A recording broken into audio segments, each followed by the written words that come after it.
Today we're looking at a low-budget underwater ice fishing camera. I've been thinking about buying one of these for years, but what has always held me back was the price and the weight that these cameras usually have. This one is the Eyoyo 7-inch camera, which is available on Amazon for about $150.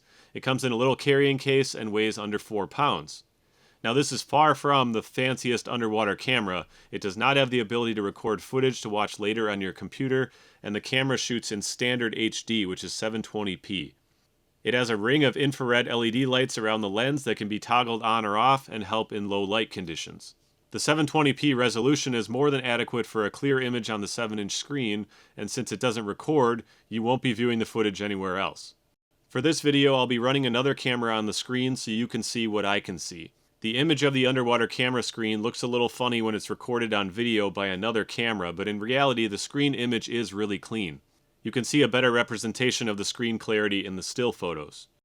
To get started, you have to plug in a few cables, and they look confusing at first, but each one is labeled, so it's pretty quick to put together.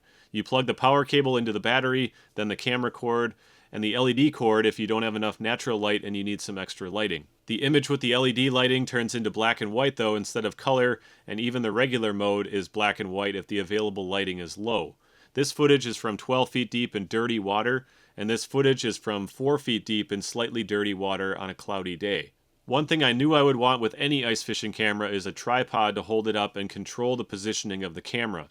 If you don't have a tripod to hold the camera cord, it's hard to make a controlled adjustment of the camera angle. The tripod holds onto the camera cord and allows me to make tiny adjustments with a remote control so I don't spook the fish and I don't even have to move.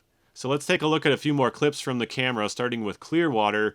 Again, the second camera makes it look like there are lines all over the screen, but those lines are not actually real. The clarity of the image is decent, and it does a fine job of showing the lure and its surroundings. The sharpness and colors are not great, but I'd say it's acceptable for a camera at this price.